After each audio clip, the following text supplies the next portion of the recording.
Today's job market headlines include the latest hiring trends from Upwork and the top hard and soft skills hiring managers will look for in 2026. But first, imagine the organization that teaches every company how to prevent discrimination getting hit with an 11.5 million discrimination verdict themselves. That's exactly what happened to the Society for Human Resources Management, which is commonly known as SHRM. They're the world's largest HR group. And last week, a jury found they discriminated against an employee and retaliated when she spoke up. This seems hard to believe, but what was revealed in the trial is that the same SHRM employee who investigated her discrimination complaint also drafted her termination paperwork. You can't make this up.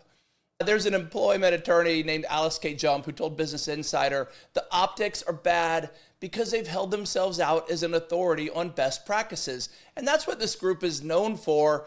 And how embarrassing for them. I mean, what a credibility hit. I can't help but wonder how they will survive something like this. But no surprise is that SHRM immediately said it plans to appeal, claiming the verdict does not reflect the facts, the law, or the truth of how SHRM operates. Of course it doesn't. When the organization responsible for setting HR standards gets hit with a discrimination verdict, every employer should take note. And the message is simple. Your HR investigations must be independent. The person who's doing it must be trained, and it must be defensible. Because if this organization, again, who puts themselves out there as the standards bearer, the one who tells every other organization what to do, and there's a lot of people that pay them money for their information. If they can get burned by a flawed process, well, anyone potentially can. So make sure that is an area that you have very tight if you're an employer. And while HR credibility is taking a hit, the job market is sending a very different message about what companies actually need right now. According to Upwork's November hiring report that just came out, businesses are adopting AI fast while hiring humans to keep up. Data from more than 1 million job posts on Upwork's U.S. marketplace and a monthly business pulse survey reveal that demand for quality assurance testing jumped 19% month over month, demand for AI and machine learning skills grew 16%, and demand for AI app integration skills rose 7%. The most in-demand skills last month were graphic design, Python, video editing, AI-generated video, and ChatGPT. But the most surprising spike was a 48% surge in demand for interpreters and language support roles, plus big jumps in creative skills. Businesses are adopting AI, but they still rely on human creativity, judgment, and communication to make that output usable. Also, more than 40% of small and medium businesses plan to hire digital marketing freelancers during the holiday season.